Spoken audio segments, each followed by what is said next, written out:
YCP పార్టీలో ఉన్నటువంటి నేతలు ఎప్పుడెప్పుడు కూటమి ప్రభుత్వం కేసులు పెడుతుందా, జైలుకి వెళ్ళొద్దామా అన్నటువంటి భావనలో ఉన్నారంటూ ఆరోపిస్తున్నారు శాప్ చైర్మన్ రవినాయుడు.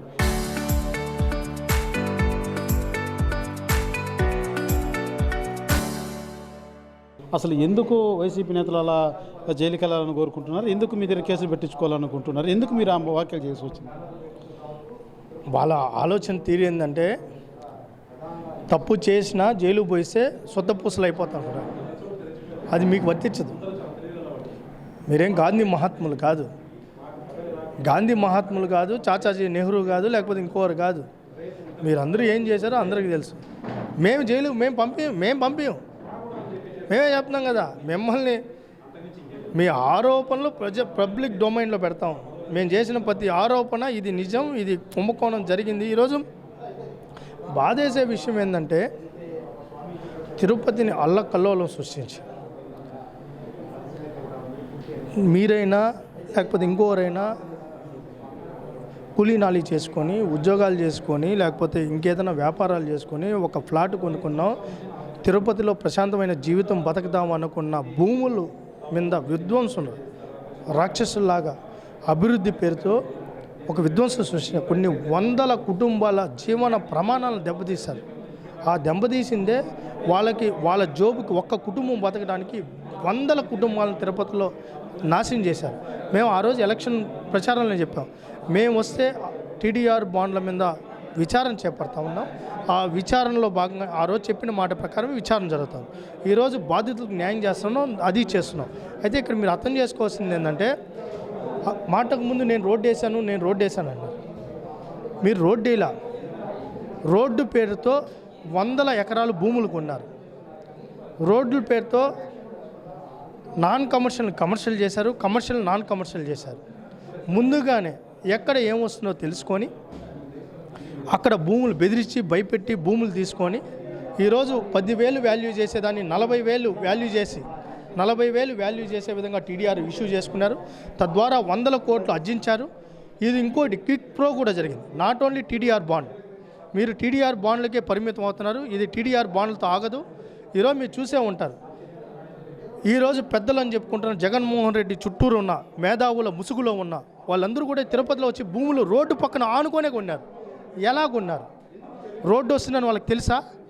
ఎవరు చెప్పారు? ఇది క్విక్ పోక్ కదా.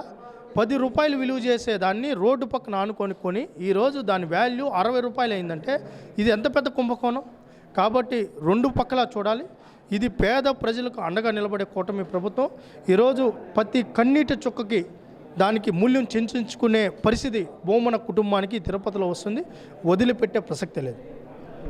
ప్రధానంగా టీడీపీ సీనియర్ నేత జేబీ శ్రీనివాస్ కూడా రాబో రోజుల్లో భువన కరుణాకర్ రెడ్డి తన రాజకీయ భవిష్యత్తుకి ఇక్కడ ముగిసిపోయింది, తట్టాబుట్ట సర్దుకొని పైన అవ్వాల్సిన సమయం కూడా ఆసన్నమైందంటూ కూడా ఆరోపించినటువంటి పరిస్థితి. సార్, ప్రధానంగా ఎందుకు భువన కరుణాకర్ రెడ్డి తట్టాబుట్ట సర్దాల్సిన పరిస్థితి ఏర్పడిందంటారు? మీరు 2004 నుంచి ఆయన ప్రస్థానం చూస్తున్నారు. ఎప్పుడన్నా గెలిచాడా? 2019లో అంత వేవ్లో అన్ని సీట్లు వస్తే తిరుపతిలో ఎంత వచ్చింది? ఎంతకి గెలిచిన దాన్ని, మా సుగుణమ్మ గారు గెలిచిన దాన్ని లాక్కున్నారు. అర్థమైందా? మొన్న 2024లో అది మిగతా మొత్తం చూపించేశారు. 63,000 ఓట్లతో తరిమి కొట్టారు. అర్థమైందా?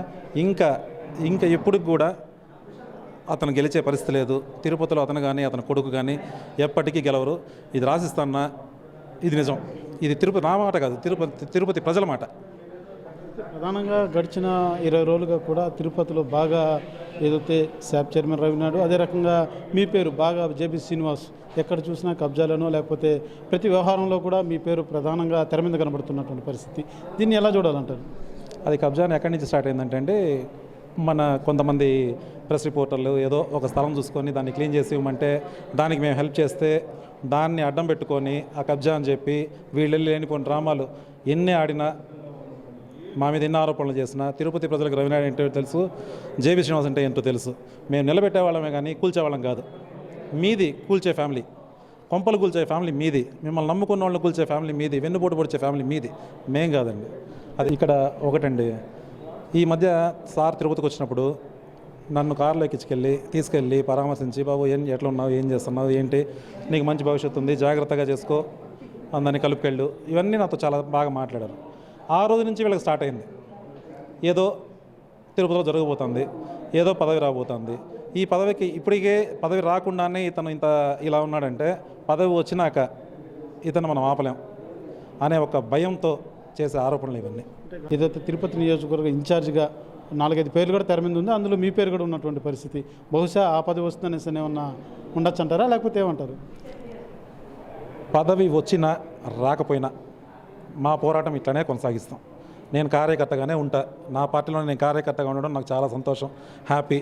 లేదా పదవి ఇచ్చినా సంతోషం, ఇచ్చినా ఇవ్వకపోయినా, పదవి వచ్చినా రాకపోయినా మీ మీద పోరాటం మాత్రం ఆగదు. మిమ్మల్ని ఇందాక చెప్పాను కదా, తట్టాబుట్ట సర్దుకోమని, అక్కడ దాకా మా పోరాటం ఆగదు. Thank you. ప్రధానంగా ఏదైతే జేబీ శ్రీనివాస్ తెలియజేస్తున్నది ఒకటే, రాబో రోజుల్లో భూమన కరుణాకరెడ్డి ఆరోపణలు తిరుపతి ప్రజలు ఎవరు కూడా వినేటువంటి పరిస్థితి లేదు.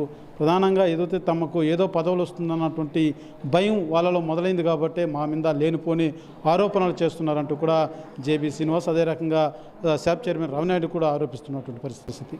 కెమెరా పర్సన్ కోటితో సురేష్, RTV, తిరుపతి.